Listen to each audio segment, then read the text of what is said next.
Mais donc, vous avez tous reçu, et peut-être un certain nombre d'entre vous ont parcouru, voire lu, voire réfléchi au cas qu'on va présenter aujourd'hui. Et donc, dans la séquence des événements, je vais en quelques slides reprendre un peu ce qui était dans le résumé.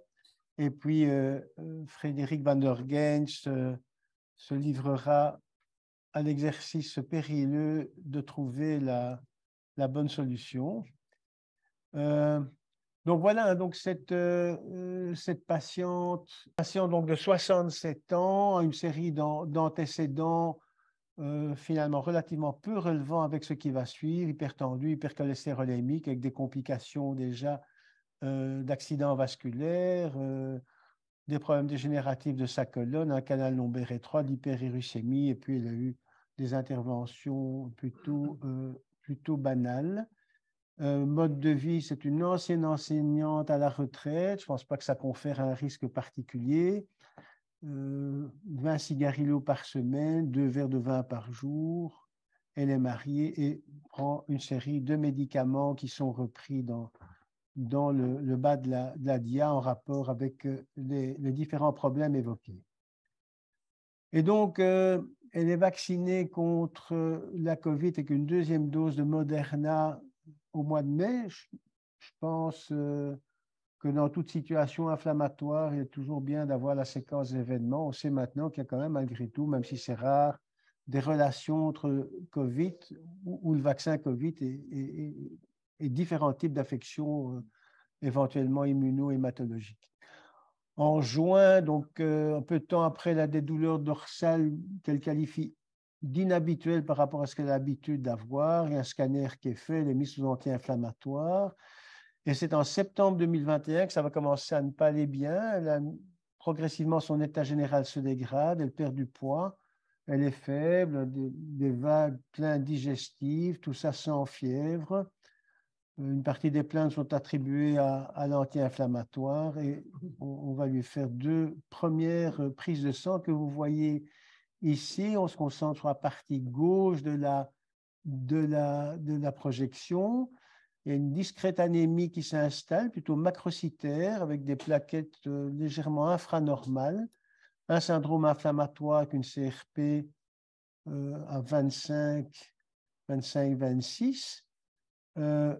Et on note alors qu'elle était connue pour être hypercholestérolémique traitée, des triglycérides à plus de 700. Sur la partie droite, il n'y a rien de spécial, la fonction rénale est normale, les tests hépatiques sont normaux. On se retrouve un mois plus tard, elle a déjà perdu 7 kilos, les symptômes sont inchangés, elle reçoit une 3e dose de vaccin en novembre, puis une dyspnée progressive qui va conduire d'une part à un bilan cardiologique et un bilan pneumologique qui s'avéreront assez banals et un contrôle biologique est réalisé le 27 décembre. Alors les choses se sont quand même aggravées puisque vous voyez que l'anémie s'est majorée à 8,9 g d'hémoglobine, ce qui peut probablement rendre compte de la dyspnée dès lors que le bilan cardio-pulmonaire était normal. Les plaquettes commencent à chuter de façon plus nette et on remarque un taux de LDH à 10 fois la normale, un syndrome inflammatoire qui s'est nettement majoré et une ferritine qui est également maintenant à 10 fois la normale. Et en tout cas, on rentre dans des hyperferritinémies hors proportion par rapport à l'inflammation. Un bilan immuno est réalisé. Elle a des encas qui sont positifs et qui sont de type C en cas, ça va peut-être intéresser notre discuteur plus tard. Enfin bon, les antiprotéinases 3 et les anti-MPO sont négatifs, ces fans sont négatifs. Elle a une bêta-2 microglobuline majorée, ceci sans insuffisance rénale et une discrète hypergamma-globinémie polyclonale. On notera que l'enzyme de conversion est légèrement au-dessus de la norme. La dyspnée, donc, s'était aggravée. Bref, elle a quand même, de façon relativement urgente, un angiocété qui ne montre pas d'embolie pulmonaire. Mais vous voyez qu'il y avait quand même une saturation qui était un peu diminuée. Elle est admise à Braine. On lui fait une série d'examens complémentaires, en particulier un scanner abdominal qui montre une rate augmentée de volume. et un PET-CT qui sera finalement le résultat le plus intéressant dans les différents bilans. Vous voyez ici une surrénale gauche augmentée de volume et hypermétabolique, une lésion dans le petit bassin qui correspond à l'utérus, qui est également hypermétabolique, et au niveau cérébral, une captation très nette au niveau de l'hypophyse. Elle a un traitement empirique, elle va rester 10 jours à Braine, traitement empirique avec de l'augmentin et un peu de médrol. Elle va sentir légèrement mieux, mais il faut bien dire qu'il n'y a toujours pas de diagnostic qui est posé. Et elle est admise chez nous en médecine interne le 10 janvier. L'examen clinique montre une patiente émaciée. Elle a perdu au total 12 kilos finalement depuis que son aventure médicale a commencé. Les paramètres sont corrects, et y compris d'ailleurs la saturation en oxygène qui est à 100% à l'air ambiant et donc probablement quelque chose de fluctuant. Les aires ganglionnaires sont libres, l'auscultation cardio-pulmonaire banale, l'abdomen est diffusément sensible et on ne note pas dans la note d'admission d'hépatosplénomégalie. Pour être complet, la peau est également intacte, donc il n'y a pas d'éruption cutanée. Alors voilà, en succession, ce qui est arrivé le 10 chez nous, donc 2 prises de sang complémentaires. Vous voyez que quand elle arrive, elle a des neutraux à 1800. Ces plaquettes ont continué à chuter à 36 000. Quoi d'autre? LDH reste élevé, la ferritine également. Vous voyez que la CRP, d'ailleurs la ferritine et les LDH ont un petit peu diminué, et ceci est probablement, ou en tout cas, succède à une petite cure de médrol qu'elle avait reçue à Brest. On ne refait pas, bien entendu, pas de raison de refaire les tests immuno. Par contre, il y a des choses qui se passent au niveau endocrinien, et alerté par le PET scan qu'on disposait déjà. Vous voyez qu'au niveau de l'axe stéréotrope, les hormones périphériques sont effondrées, avec une TSH entre guillemets normale, mais en tout cas sûrement pas normale au vu des hormones de l'hypothyroïdie. Vous voyez que le cortisol et la CTH, quand elles arrivent, sont normaux, pour autant qu'on puisse interpréter des valeurs de base, mais par contre, 10 jours plus tard, là, clairement, elle se retrouve avec un cortisol de base du matin largement en dessous des normes. Pour une patiente ménopausée, on peut s'étonner de la LH et de la FSH qui sont plutôt basses. Et en ce qui concerne l'axe somatotrope, on n'a rien à signaler. La prolactine est très discrètement au-dessus de la norme. Enfin, on complète le bilan par une résonance magnétique cérébrale. Et donc, je vous reprends ici la conclusion. Important épaississement ménagé, frontotemporal bilatéral, pouvant entrer dans le cadre de quelque chose, mais bon, ça n'a quand même pas donné toutes les pistes. Et alors, Olivier, on te demande de faire un prélèvement de moelle. Alors, donc, c'est une moelle de richesse à la limite inférieure de la normale. Donc là, on voit un grain de moelle qui est assez peu cellularisé, en fait. Il y a beaucoup de lobules graisseux. Et quand on regarde la zone de lecture qui est juste derrière le frottis de voile, eh bien, la traînée du grain est assez pauvre. Alors, qu'est-ce qu'on va voir dedans? En fait, c'est une forte infiltration de cellules phagocytaires, donc de macrophages. À tous les stades de maturation, on voit qu'il y a des macrophages jeunes, qui sont presque des formes monocytaires, et puis des formes beaucoup plus âgées, avec plusieurs niveaux de phagocytose. Donc, on peut voir à droite des cellules qui ont phagocyté plusieurs cellules, jusqu'à une dizaine de cellules pour la celle de droite. Et donc, on est devant une activation macrophagique assez forte et avec hématophagocytose. Et donc, on a toute la différenciation. Donc, il y a une forte activation de toute la lignée macrophagique. Et donc, si on regarde, il y a aussi en même temps une réponse médulaire Et donc, on voit dans tout plein d'endroits des îlots érythroblastiques qui prouvent que la moelle est en train d'essayer de régénérer et que les érythroblastes essayent enfin, que les érythroblastes essayent de récupérer du fer. Mais visiblement, quand on a ce type d'îlot érythroblastique, c'est que le fer est enfermé dans les macrophages et donc ils ont beaucoup de mal à récupérer le fer. Et donc, c'est souvent une érythropoïèse assez peu efficace. Et puis, à ce moment-là,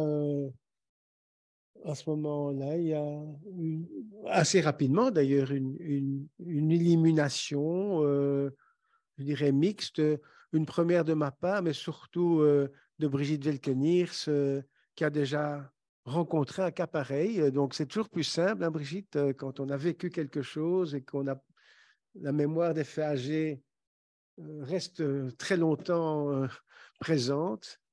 Et puis voilà, et grâce à ça, il y a un examen qui est demandé et qui apportera la solution. Alors peut-être à ce stade-ci, bon, si il y a des questions éventuellement, bon, si quelqu'un veut intervenir de l'extérieur, qu'il ne le fasse pas par le chat et qu'il se manifeste oralement. Tu as dit qu'il y avait des lésions hypermétaboliques au PET scan. C'était quel ordre d'intensité, le SUV? Très important. Tu as vu, c'était très rouge. Hein? Donc, on était SUV très élevé. Dans du 9, 10. Et est-ce qu'il y avait des signes 11 oui. Ah oui. Et est-ce qu'il y avait des signes d'hémolyse parce qu'il y avait LDH, anémie, l'aptoglobine était... Il y avait une apto qui n'était pas vraiment effondrée, non Khalid, toi qui as suivi la patiente, il n'y a pas d'apto effondrée, hein? Non, il n'y a pas de ça. Et puis, au départ, elle avait même d'une des biologies. Quand j'ai vu cette personne en consultation, il y avait une diminution de l'acide folique avec une petite macrocytose, mais il y avait une hémolyse, donc je n'ai pas pu interpréter correctement les LDH à ce moment-là. En tout cas, le syndrome d'activation macrophagique explique bien les triglycérides qu'on voit. Voilà, ok. Ouais. J'imagine que Fred reviendra là-dessus. Brigitte, commentaire à ce stade? Non, mais c'est impressionnant, en effet, de voir ce SUV diffusément sans qu'il y ait vraiment une infiltration pseudo-tumorale. Hein. Donc, c'est une infiltration diffuse de l'hypophyse et du surrénal. Ouais. Je veux dire sans véritable masse, quoi. Oui. Ouais. OK. Question, commentaire? Non? Donc, merci Elie pour l'invitation. Encore que peut-être que je devrais dire merci. Est-ce que je dois vraiment dire merci? On verra ça dans. Si, écoute, même si tu trouves ça, c'est la discussion qui est intéressante. J'allais dire on verra l'autopsie, mais j'espère qu'on n'en arrivera pas là. Donc, j'ai effectivement axé mon raisonnement comme ceci, et donc je pense que déjà sur base de la présentation d'Elie et de l'ébauche de petites discussions qu'on a eues maintenant, on peut se dire que comme élément pivot, qu'on a deux choses qui sont... Bien, oui. là, parce que comme Oui. ça, Ah oui, c'est ça. OK. Donc, deux choses qui ressortent. C'est d'une part une hémophagocytose, donc qui sera un élément que je discuterai, et d'autre part une hypophysite. L'hémophagocytose, elle a comme particularité, je dirais ici, d'avoir une évolution assez subaiguë, puisque finalement, on a déjà en septembre, en septembre 21, alors que la patiente est prise en charge en janvier 2022, des éléments d'hémophagocytose, alors qu'on sait que c'est quand même une pathologie dont on nous répète souvent qu'elle est assez, elle peut être assez fulminante, agressive et entraîner même un décès assez rapide. Il y a des symptômes B, mais finalement, dire qu'il y a ici des symptômes B, ça ne nous aide pas beaucoup, puisque finalement, ces symptômes B pourraient être liés à l'affection sous-jacente ou à l'hémophagocytose en elle-même. Alors, l'hypophysite, ce sera effectivement la deuxième partie de la discussion avant d'essayer de générer une hypothèse unificatrice.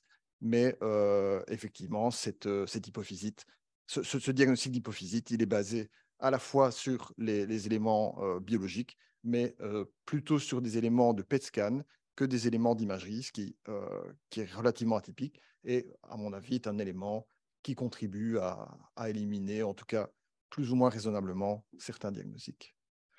Donc, un petit mot de rappel sur le syndrome sur l'hémophagocytose. Je vais appeler ça hémophagocytose. Il y a plusieurs termes qui circulent et ils ne sont pas forcément tout à fait transposables. Donc, dans cette slide qui est peut-être un petit peu très dichotomique, mais c'est le concept le plus communément admis. On a donc les syndromes hémophagocytaires primaires, donc qui surviennent à l'âge pédiatrique et qui sont à transmission génétique. On appelle ça parfois les formes familiales. Si on prend le terme anglo-saxon qui est utilisé le plus souvent, c'est familial hémophagocytique lymphohistiocytosis. Et puis, on a les formes réactionnelles secondaires plutôt de l'adulte, où il y a effectivement probablement, et l'avenir nous en dira probablement plus, des éléments génétiques sous-jacents. Dans la littérature anglo-saxonne, quand on parle de syndrome d'activation macrophagique, on réfère plutôt au syndrome d'activation macrophagique secondaire à des maladies rhumatismales. Donc, il y a des petits détails sémantiques, mais qui n'ont pas vraiment de pertinence par rapport à la résolution de l'énigme. Donc ici, comment peut-on affirmer qu'il y a une hémophagocytose? Eh bien, le prélèvement médulaire n'est pas suffisant pour dire qu'il y a une hémophagocytose, parce qu'il y a vraiment un syndrome hémophagocytaire, et il n'est pas non plus nécessaire, puisque dans 20% des cas, la confirmation au niveau de la moelle manque. Quoi qu'il en soit, on peut se reposer notamment sur différents types de critères. Il y a des critères plus anciens ici qui sont d'origine pédiatrique et qui datent de 2004. Et donc, ils ont effectivement comme limitation d'être plutôt calibrés pour une population pédiatrique. Mais si on veut appliquer ces critères à notre patiente, on est déjà dans le bon.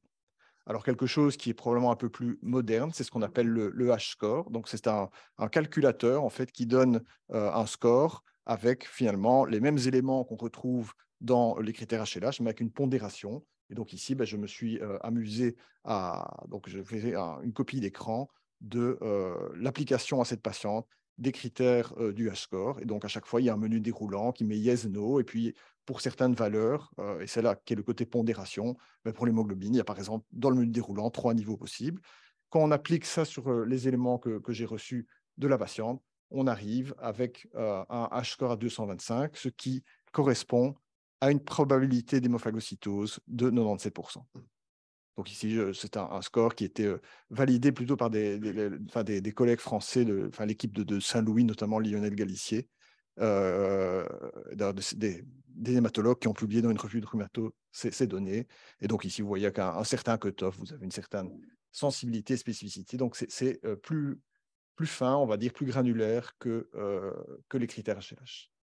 Donc, qu'est-ce que c'est quelle est la physiopathologie du syndrome hémophagocytaire? Eh bien, finalement, c'est une dysrégulation immunitaire où il y a un emballement d'un échange, on va presque appeler ça un dialogue entre des cellules cytotoxiques que sont les NK et les CD8 et les macrophages. Et donc, vous avez dans la partie supérieure du graphique la réaction normale, donc où les cellules cibles vont être lysées, cellules cibles qui sont par exemple des cellules infectées par exemple un EBV ou des cellules tumorales. Et vous avez ici la situation pathologique où les cellules cytotoxiques sont en défaut et n'arrivent pas à éliminer les cellules cibles et donc éliminer finalement l'antigène.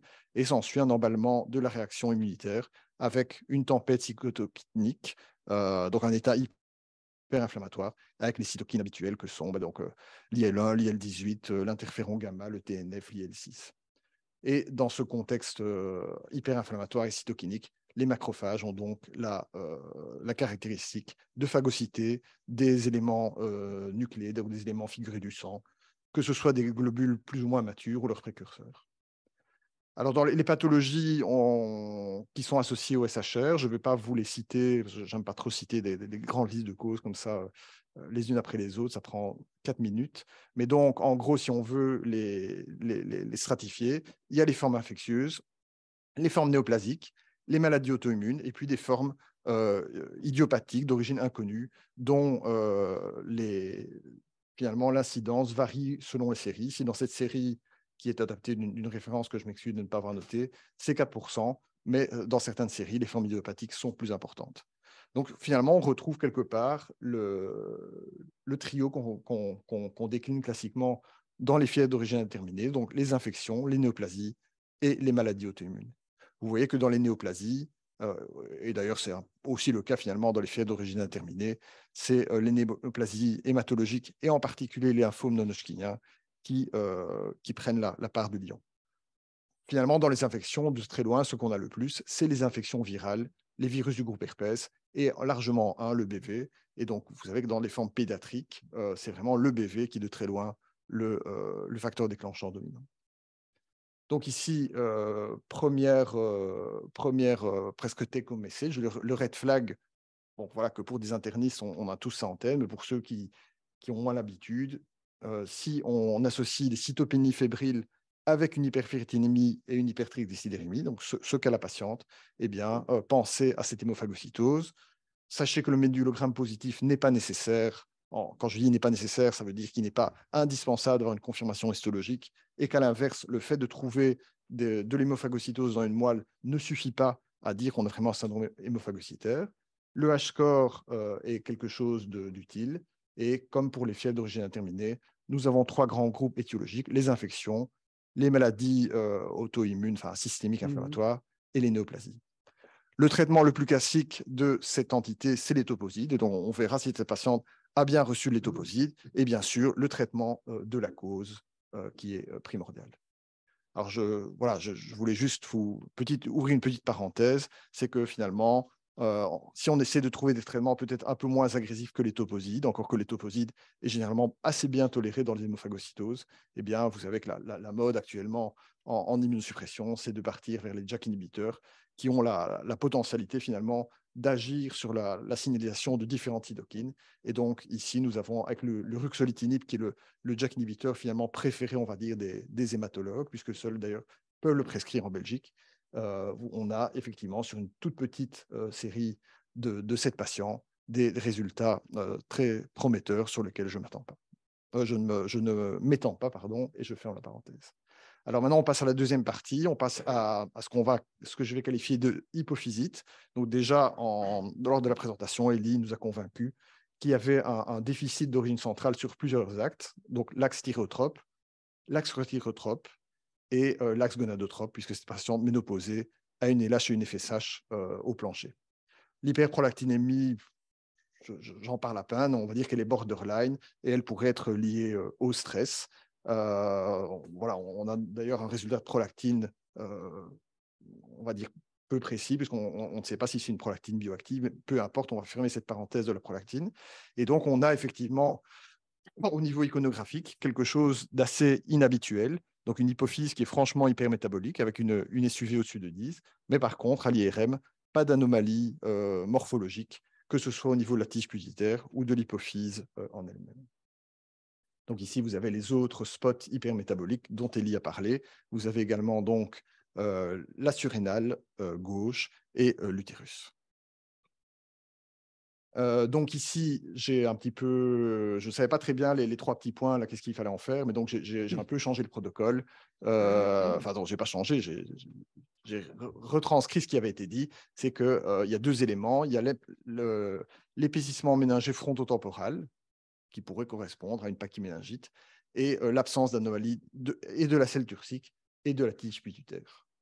C'est vrai que si on avait eu une hyperprolactinémie fort importante, on aurait été plus embêté pour l'expliquer.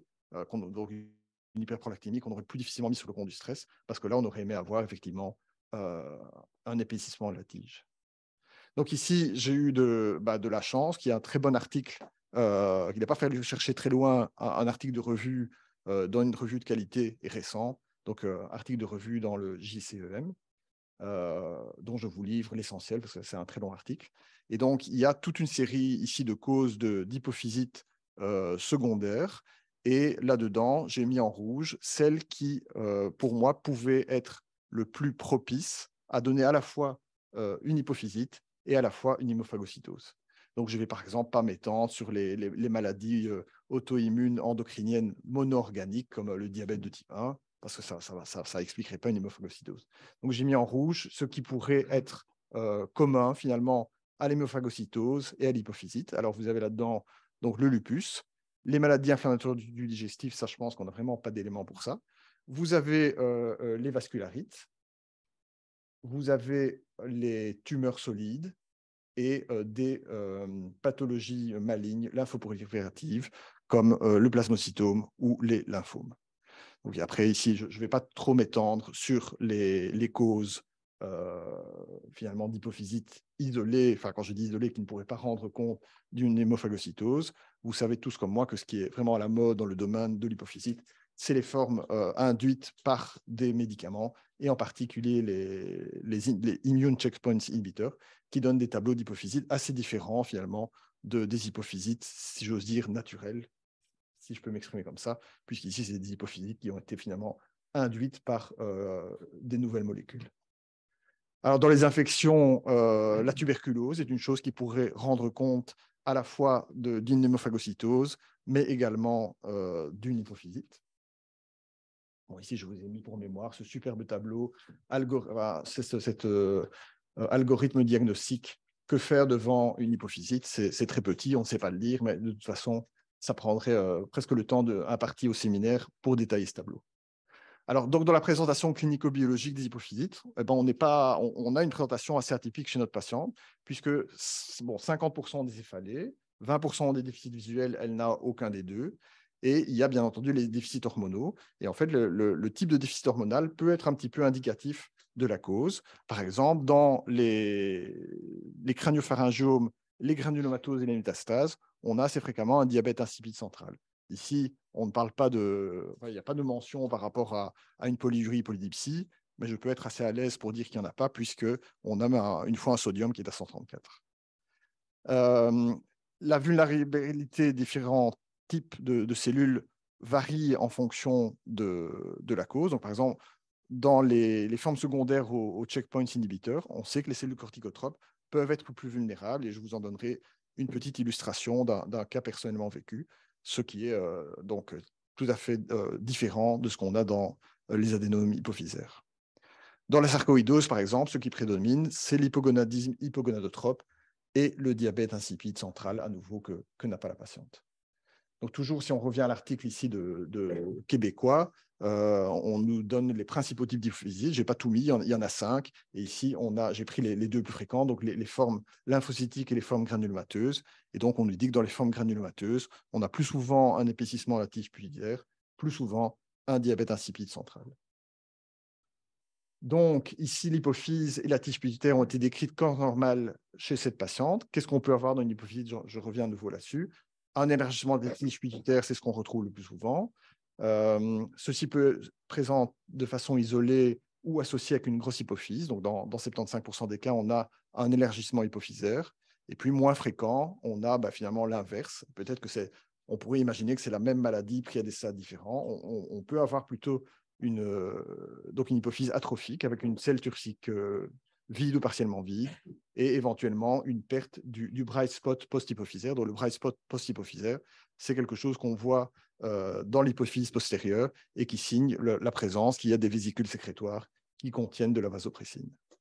Alors, on remarquera quand même, sur une référence japonaise qui reviendra un peu plus loin dans la discussion, que dans cette série d'une quinzaine de patients, avec un lymphome intravasculaire responsable de l'hypophysite, la moitié des cas avaient une imagerie hypophysaire normale. Alors justement, on va, voilà, une petite, je vous cite ici une observation personnelle d'un patient qui avait comme atteinte hypophysaire uniquement un déficit isolé en ACTH, avec la particularité qu'avec un examen a priori qui est le meilleur qu'on puisse faire là-dedans, donc un PET-MR, donc combinaison d'un PET scan à méthionine avec une IRM, eh bien en fait son PET-MR était normal. Vous remarquerez que c'était un cas qui était publié avec un collègue camerounais. Finalement, j'aurais peut-être dû lui envoyer le lien, il aurait été content. Et donc, son nom va revenir un petit peu plus loin. Donc, moi, maintenant, j'en viens à mon hypothèse principale. Mon hypothèse principale, c'est un lymphome intravasculaire, donc qui est un type de lymphome B diffus à grandes cellules, qui serait responsable de l'hypopituitarisme, de l'hémophagocytose, des infiltrations surrénaliennes et utérines.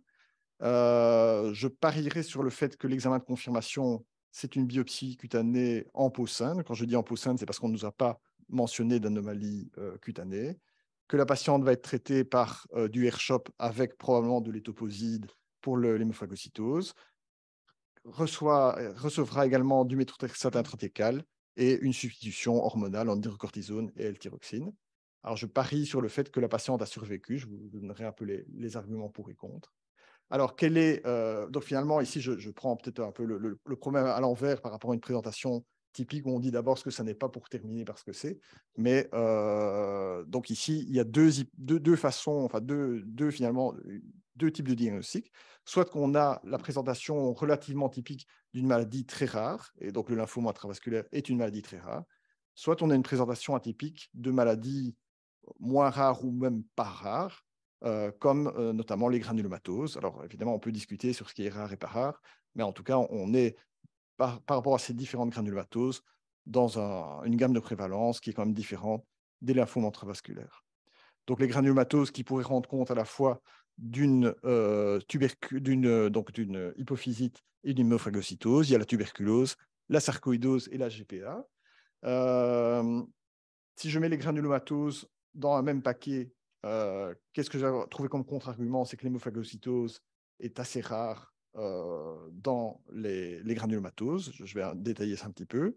L'atteinte pulmonaire dans les granulomatoses, elle est plutôt nodulaire, donc soit des gros nodules ou des masses comme on peut en avoir dans une tuberculose ou un Wegener, ou plutôt une GPA, je vais dire, ou alors des atteintes plutôt micronodulaires comme dans une sarcoïdose. Donc le fait que l'atteinte pulmonaire ici de la patiente ce soit du verre dépoli, ça ne colle pas bien avec une granulomatose. Un autre élément que j'ai retenu, c'est qu'il n'y a pas de lymphocytose du LCR. Et donc, si j'avais une sarcoïdose ou une tuberculose qui donne une infiltration méningée, je m'attendrais à avoir une méningée de lymphocytaire avec une protéinorachie et en plus une hypoglycorachie si c'était la tuberculose. Autre élément, absence de diabète insipide central, j'en ai déjà parlé, et celui-ci est présent jusque dans 75% des hypophysites granulomateuses. Alors justement, je vais encore aller un peu plus loin dans finalement les contre-arguments sur les granulomatoses non infectieuses. Donc dans la sarcoïdose, c'est vraiment très très fréquent d'avoir des anomalies IRM qu'il n'y a pas ici. Et le diabète insipide central est présent dans plus de 50% des cas.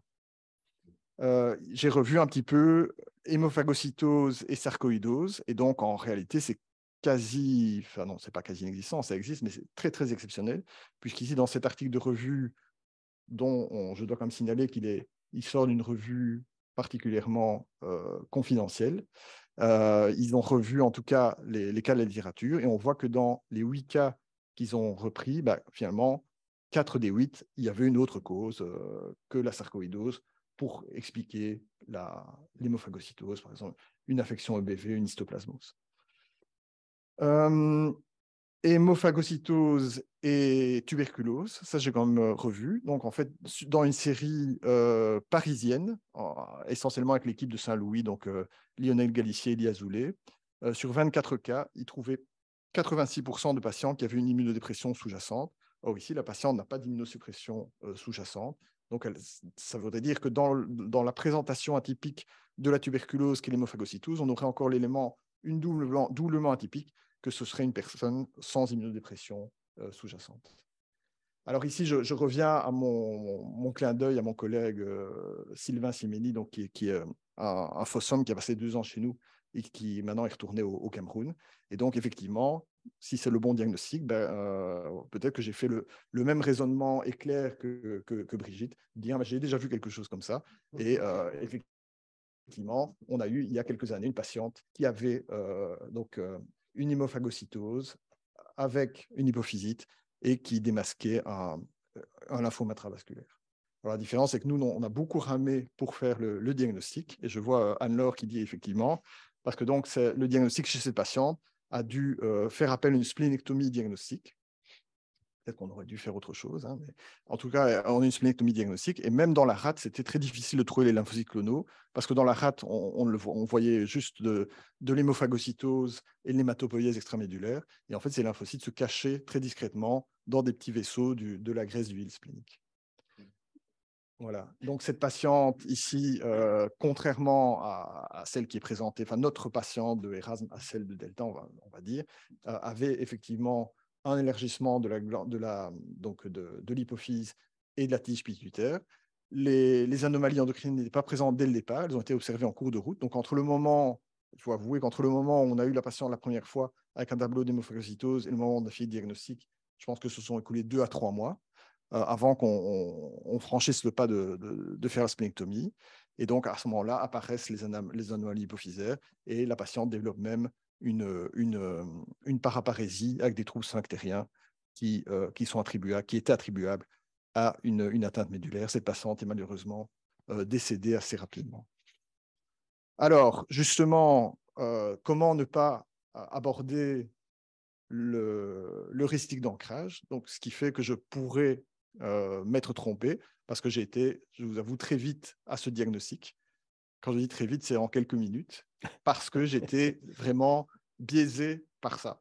Alors, en plus, ce que tu ne sais pas encore, Elie, enfin, je ne te l'ai peut-être pas dit, mais enfin, encore qu'on n'a pas discuté à l'avance. Hein, donc, mais donc, cette année, à la Société belge de médecine interne, il y a un autre cas similaire qui a été présenté, donc de lymphome intravasculaire qui était associé à une hypophysite et associé à une hémophagocytose, un cas de la VUB. Donc, vraiment une heuristique d'ancrage puissante.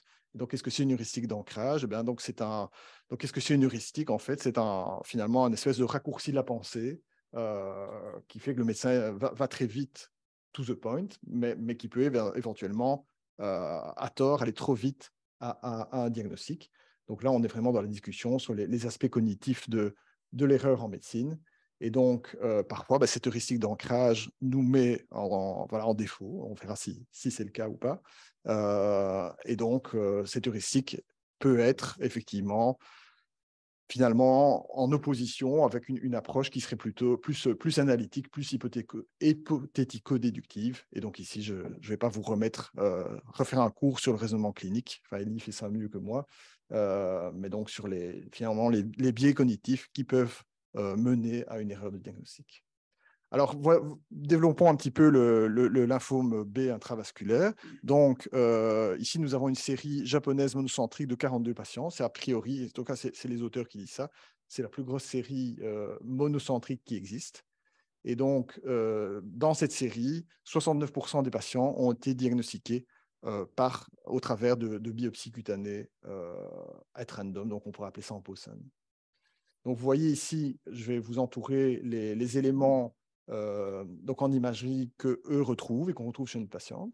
Donc, il y a des lésions surrénaliennes à la fois au CT et au PET dans 26% des cas, puisque ces lésions sont dans leur série toujours hypermétaboliques. Nous avons donc un épaississement méningé dans 11% des cas, ce cas notre patiente, et ils retrouvent des opacités en verre dépoli chez 24% des patients, ce cas également notre patiente. Alors ici, dans cet article, ils ont comparé donc leur série, donc ce que vous voyez dans la colonne extrême droite, Current Report, avec une expérience japonaise, enfin une série japonaise et une série de cas occidentaux. Et donc, je ne vais pas rentrer dans les détails, mais il y a quelques différences. Et donc, dans dans leur série, le principal site diagnostique était donc la peau, et plutôt la peau saine. Qu'est-ce que je peux encore vous dire? C'est que le fait d'avoir retrouvé une histiocytose au niveau de la moelle, dans la série japonaise monocentrique, 38%, dans une série multicentrique japonaise, 61%, et dans une série européenne, 0%. Donc ça, c'est un petit peu embêtant, parce que comme si les patients européens n'avaient pas d'atteinte médulaire, mais il y a évidemment un biais. Si vous faites toujours votre diagnostic sur une autre technique, vous allez moins recourir à la biopsie médulaire pour essayer de confirmer le diagnostic. Donc, à la grosse louche, dans cette série multicentrique japonaise, le diagnostic, c'est par des biopsies médulaires. Dans la série monocentrique, des biopsies cutanées en peau saine, et dans les cas européens, ou en tout cas occidentaux, européens, américains, des biopsies en peau lésée, donc de lésions cutanées qui sont évidentes. Alors, je ne vais pas entrer dans... Enfin, j'ai vraiment très fort résumé la controverse sur le type de biopsie cutanée, parce qu'ici, donc la biopsie cutanée, il y a deux sous-types de biopsie cutanée, enfin, deux façons finalement de classifier. C'est soit, est-ce qu'on biopsie des lésions cutanées, ou si on en a, forcément, on va pouvoir avoir envie d'aller vers ça. Mais si on biopsie des lésions cutanées en peau saine, est-ce qu'il faut plutôt le faire avec des biopsies punch ou avec des biopsies au fuseau? Et donc je vais un petit peu accélérer, mais donc dans l'attitude japonaise, ils recommandent une biopsie au fuseau pour être sûr de pouvoir prélever dans l'hypoderme. En effet, ils voient que 37% des lymphomes intravasculaires qui ne sont détectables que dans l'hypoderme avaient une profondeur au-delà de 5 mm. Donc, ça veut dire que si on fait moins de 5 mm, on va louper environ 60%. Donc ici, voilà, des petites séries de querelles dans des lettres à l'éditeur que s'envoient les Japonais et les Américains. Mais donc, toujours est-il que dans cette revue de cas qui ont eu des biopsies, punch et des biopsies incisionnelles, eh bien, ils disent que la profondeur moyenne des biopsies punch, c'est 5,4 mm, on va arrondir, et que dans les biopsies punch, donc 38% sont à moins de 5 mm. Donc ça, c'est probablement une source de faux négatifs. Et quand on regardait les biopsies au fuseau, là, toutes les biopsies étaient avaient une profondeur d'au moins 5 mm.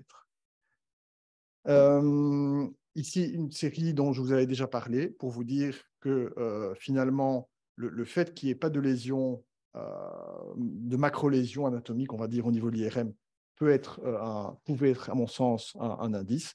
Donc, dans cette série japonaise, on avait 7 patients sur 14 qui avaient une IRM normale. Alors, on pourrait peut-être arguer que c'est des patients qui commencent à être vieux, enfin des vieux case reports, puisque sur les 15 patients, seuls 3 étaient au-delà de 2010. Donc peut-être que l'IRM était moins performant, encore que. Et on voit dans cette série 11 décès sur 15. Donc ça a l'air vraiment une saloperie, ce lymphome intravasculaire qui se présente avec une atteinte hypothalamo-hypophysaire. Mais je vous ai dit dans mon hypothèse que j'avais l'impression que la patiente avait survécu. Pourquoi ? Parce qu'on est maintenant à l'ère du rituximab, et donc avec des données plus récentes, à l'ère du rituximab, donc introduit dans AirShop, on voit que donc dans la série japonaise monocentrique, la survie à 5 ans était de 62% et la survie médiane de 135 mois chez des patients qui avaient été traités. Pourquoi j'ai dit des patients qui avaient été traités ? Parce que certains étaient décédés avant qu'on fasse le diagnostic et étaient des diagnostics autopsiques. Ils ont trouvé quand même des chiffres un peu meilleurs que dans une database américaine. Et il y avait une slide que j'avais sautée j'y reviens, pour vous dire que est-ce que la captation utérine, ça existe ? Ben oui, c'est décrit. Donc, il n'y a pas que ce case report, il y en a certains, enfin quelques-uns, mais donc j'avais choisi ici celui le belge de l'équipe de Gnocart à la KUL. Et voilà. Bien. Merci. Merci. Merci Frédéric. Juste une chose, hein, je n'ai pas fait de commentaire par rapport aux encas, parce qu'en fait, je crois que dans ce que j'ai reçu, on parlait, je pense que en tout cas, j'ai zappé, mais je n'ai pas vu de mention sur les encas.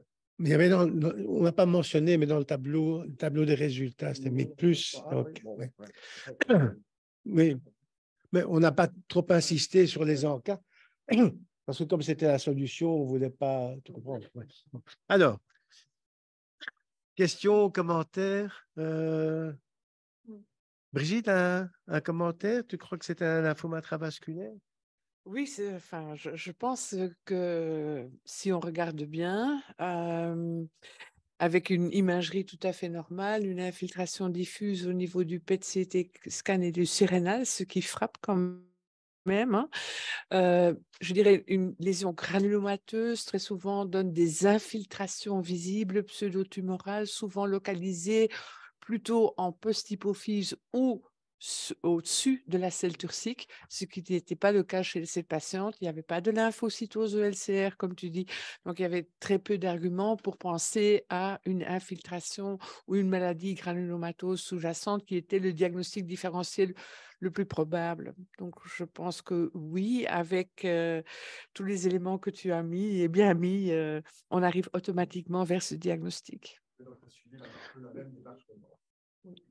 Attends. Oui. La même démarche peut-être d'y penser directement sur base d'un cas vécu, et puis finalement de se dire, mais quand même, si on veut, il faut quand même argumenter et essayer d'envisager les autres pistes. Et effectivement, les pistes granulomateuses, ben là, on arrivait au même argumentaire. Autre question, commentaire? Peut-être un petit mot sur les ANCA. Donc, le fait d'avoir des ANCA positifs, ça peut malgré tout se rencontrer dans beaucoup de choses. Et donc, je dis toujours que qu'il y a une série française publiée par Alfred-Mar, où dans des endocardites infectieuses, ils ont jusque 4% d'antiprotéinase 3 et 4-5% aussi d'anti-MPO. Donc, même avec les spécificités antigéniques, ça n'exclut pas qu'on peut avoir effectivement une maladie infectieuse.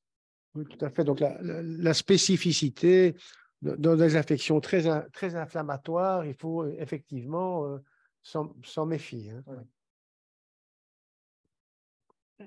Alors, C'est peut-être un peu trop tôt, mais c'est vrai que le diagnostic a l'air de coller avec la clinique et la biologie surtout, parce que nous, on y pense aussi quand on voit des LDH très élevés. Mais peut-être que pour le VP16, j'y reviendrai après, alors, pour l'efficacité du VP16. Oui. OK. Alors, qu'est-ce qui vient ensuite là? Ah, on va arriver à la solution. Oui, juste encore une chose à dire, c'est que si ce n'est pas la biopsie cutanée, j'aurais mis en 2 la biopsie médulaire, en 3 le typage lymphocytaire. Et alors, dans l'article japonais, il parle même des biopsies en phase liquide, on peut être amené à détecter de l'ADN tumoral dans le sang. Ceci dit, au niveau de la moelle, on n'avait rien trouvé de particulier. Dans ce cas, la moelle, à part hémophagocytose, n'avait rien montré. Et étant donné que je suspectais qu'il y a un lymphome, j'avais même demandé, Olivier n'avait rien trouvé. Et puis, la biologie moléculaire réalisée sur la moelle ne montrait même pas de présence de monoclonalité B.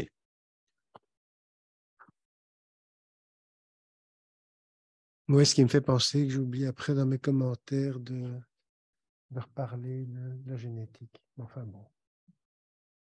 OK. Alors, qui va apporter la solution? C'est Anne-Laure Trépan qui ici doit. La lumière va surgir de.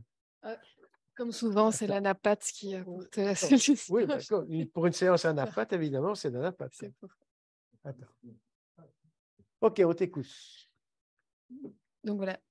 Oui, et donc effectivement, ce qu'on a fait, puisque la suspicion était là, Brigitte a dit il faut faire une biopsie en peau saine, on obéit tout de suite.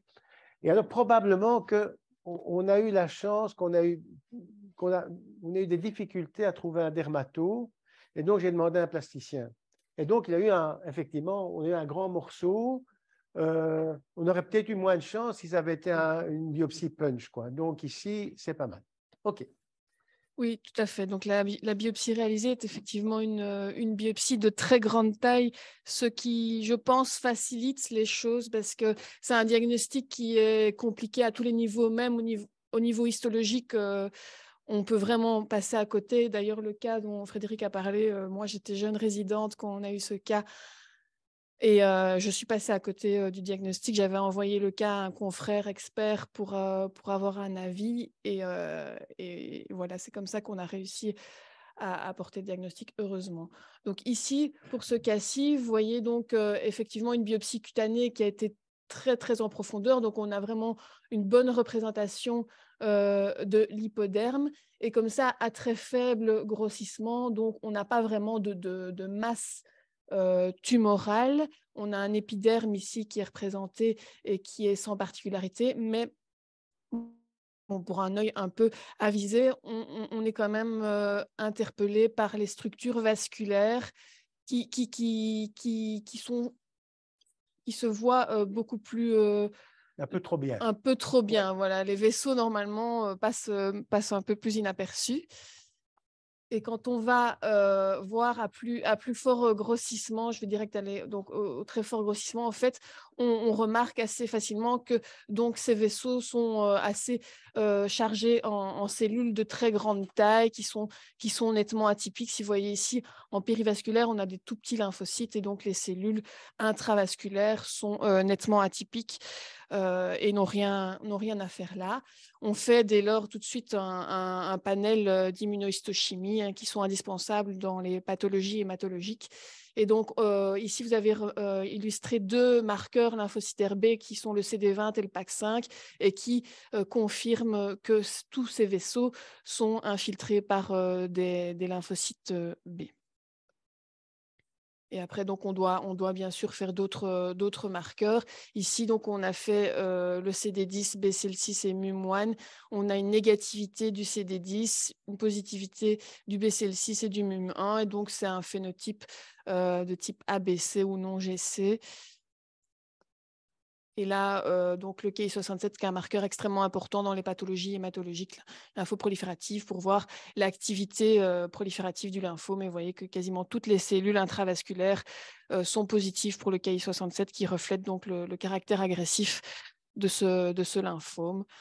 Et donc, le lymphome B à grande cellule intravasculaire, c'est un sous-type de lymphome B diffus à grande cellule, qui est un lymphome de haut grade et qui se caractérise donc par une prolifération de grandes cellules B qui sont dans les lumières vasculaires quasi exclusivement. Ça peut toucher tous les organes et généralement, il n'y a pas de ganglion lymphatique. Et donc, la plupart du temps, c'est un phénotype non GC.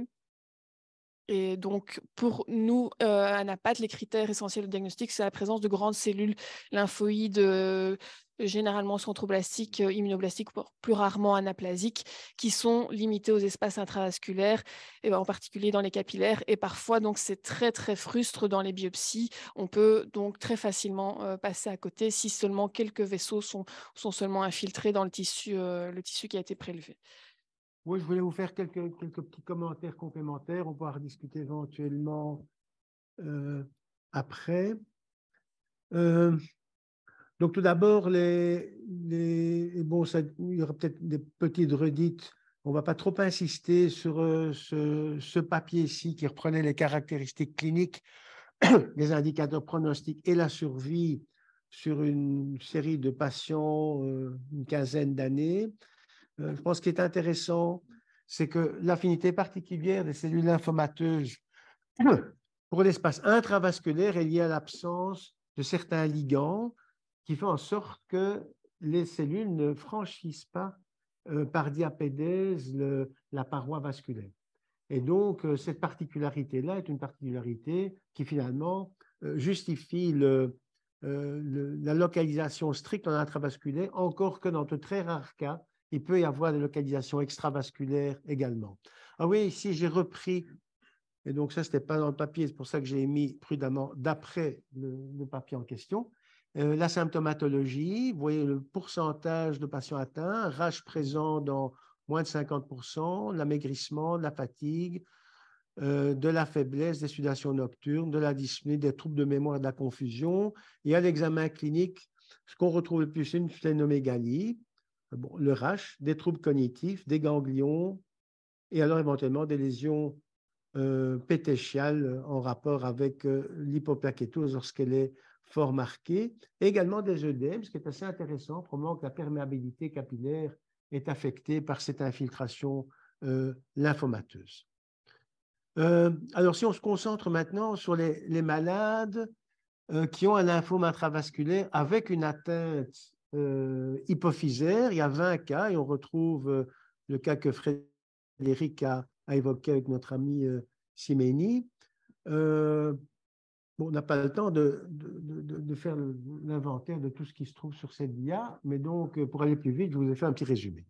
Alors, plus de femmes que d'hommes, et vous voyez la distribution des âges, en moyenne c'est 65 ans, vous voyez que c'est plutôt une pathologie du sujet âgé, puisqu'il n'y a que 2 patients en dessous de 50 ans qui sont concernés. Au plan du diagnostic, dans cette série, le diagnostic a été fait à l'autopsie dans 30% des cas, la biopsie cutanée seulement dans 10%, et puis les autres sites de biopsie, dont les biopsies hypophysaires dans cette série-là. Et au niveau du traitement, c'était du R-CHOP avec, pour 4 des 10 patients, du méthotrexate intratécal et 8 patients sans sans traitement, mais certains étaient effectivement décédés auparavant. Vous voyez qu'il y a 60% de décès et 40% seulement de survivants, mais pour certains d'entre eux, il y a des survies quand même prolongées. Dans cette série-là, il y avait un patient dont le suivi était de plus de 5 ans. Et donc, si on s'y prend à temps, sûrement avant l'autopsie, on peut s'en sortir. Alors, vous voyez dans ce papier, donc on ne va pas parcourir tout ça, mais je trouvais intéressant. Donc, ils ont fait des tests de stimulation de l'ensemble des axes endocriniens. On voit que celui qui récupère le plus vite, c'était quand même la thyroïde. Vous voyez ici un test au TRH et après 3 mois, on commence à avoir déjà une réponse au TRH. Par contre, en ce qui concerne l'axe corticotrope, il fallait attendre plus longtemps. Alors, bon, on a déjà discuté, Frédéric a déjà discuté de la sensibilité, la spécificité selon le type de biopsie. Généralement, on conseille 3 prélèvements en zone distincte de la peau contenant de la graisse, donc des biopsies profondes et voilà, le mieux c'est dans trois zones. Et c'est effectivement à ce niveau-là, dans la graisse, qu'on a plus de chances de trouver des vaisseaux atteints. Donc, vous voyez ici dans ce papier, il y avait 33 patients avec un lymphome intravasculaire et pour déterminer la spécificité, une série d'autres conditions hématologiques ou non hématologiques. Et on trouvait à la fois une spécificité extrêmement importante, une sensibilité également très significative. Vous voyez un rapport de vraisemblance à 60, c'est-à-dire que si vous avez une probabilité pré-examen importante, avec 60 de rapports de vraisemblance, vous arrivez à la certitude. Alors.